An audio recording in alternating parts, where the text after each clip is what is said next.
तर शेतकरी मित्रांनो, आपल्या गोष्टी शेतकऱ्याची या यूट्यूब चॅनलच्या माध्यमातून आपल्या ग्रामीण भागामध्ये शेतीला जोड व्यवसाय करणाऱ्या शेतकऱ्यांच्या मुलाखती व त्यांचं मार्गदर्शन मी तुमच्यासमोर आणण्याचा प्रयत्न करतो। तर आपल्या चॅनलवर नवीन असाल तर चॅनलला सबस्क्राईब, व्हिडिओला लाईक करा।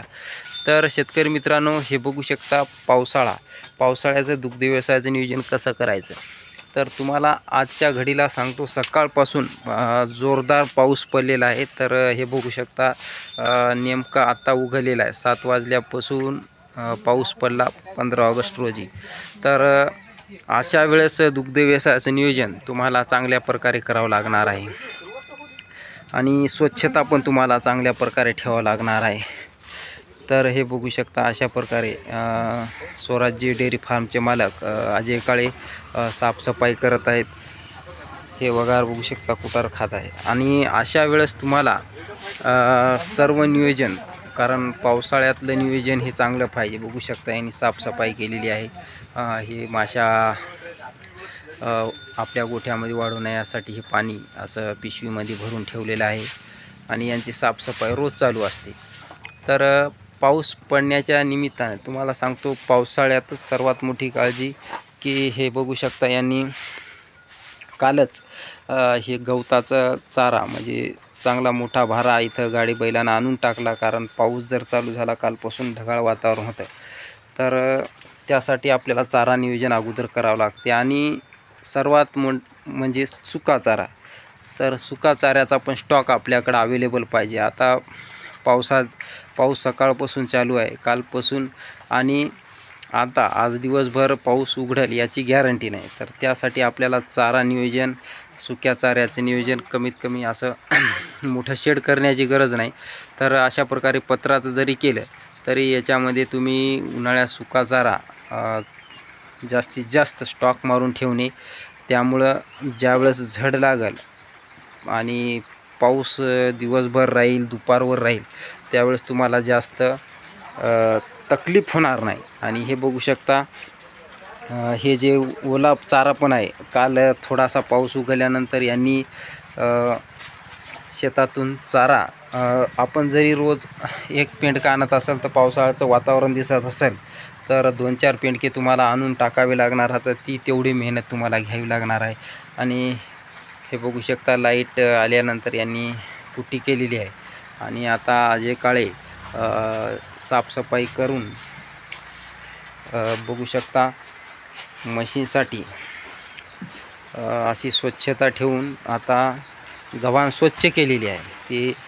हे बघू शकता, गव्हाण स्वच्छ केलेली आहे आणि त्यामुळे कोणतीही रोगराई जास्त मोठ्या प्रमाणात होणार नाही याची काळजी ते नेहमीच घेत असतात।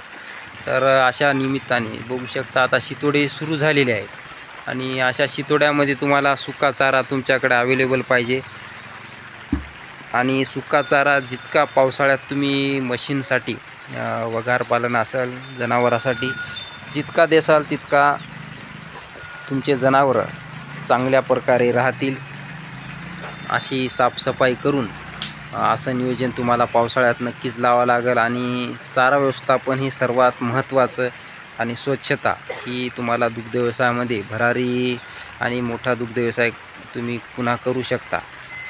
तर अशा प्रकारे हे नियोजन तुम्हाला कशा प्रकारे वाटतं ते कमेंटमध्ये लिहायला विसरूच नका।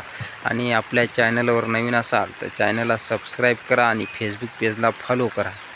आणि छोटा व्यवसाय जरी करत असाल तर पहिले तुम्हाला दुग्ध व्यवसाय, म्हैसपालन, कोणताही व्यवसाय असो, शेळीपालन असो की अन्य, त्यासाठी तुम्हाला चारा व्यवस्थापन आणि स्वच्छता याची काळजी नक्कीच पावसाळ्यात घ्यावी लागणार आहे।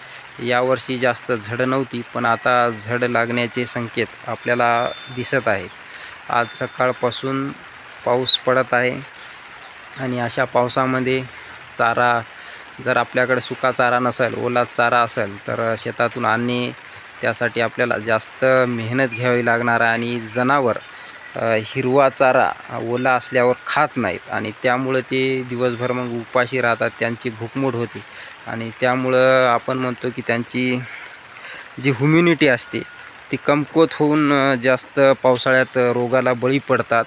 आणि जे ओला चारा आणतो आपण शेतातून, त्यासोबत जंतू, माती लागून त्याला चिटकून येते आणि ते चारा जर आपण जनावरांना टाकला तर आपले जनावरं बिमार पडतात आणि मग रोगराई पसरते. तर ही काळजी घेण्यासाठी तुम्हाला पावसाळ्यात सुका चारा याचं नियोजन तुम्ही अशा प्रकारे साध्या शेडमध्ये पण करू शकता. ही काळजी घेतली तर नक्की तुम्हाला दुग्ध व्यवसाय म्हैसपालन नक्की 100% परवडतो आणि कुठलीही रोगराई न आल्यामुळे तुम्हाला कुठलाही धोका दुग्ध व्यवसायात होऊ शकत नाही. तर नक्की आपल्या चॅनलला सबस्क्राईब, व्हिडिओला लाईक करा आणि फेसबुक पेजला फॉलो करा. जय जवान जय किसान.